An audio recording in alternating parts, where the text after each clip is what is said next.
So we have here one of these electronic door stoppers with rubber on the bottom.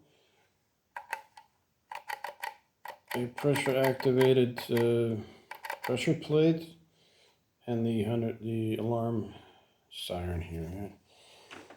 So let's clean this off real quick, just a little bit. Obviously, if you have a little dust on the floor, it's probably going to slide away.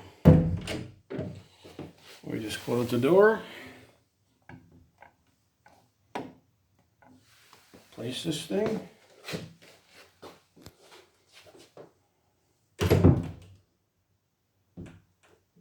Actually, yeah, it worked.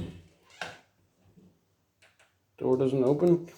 Yeah, obviously this isn't going to work forever, but with the loud siren going off, you're going to have time to reach near the dresser next to your bed or whatever and take out what you need. It'll give you a little bit of time.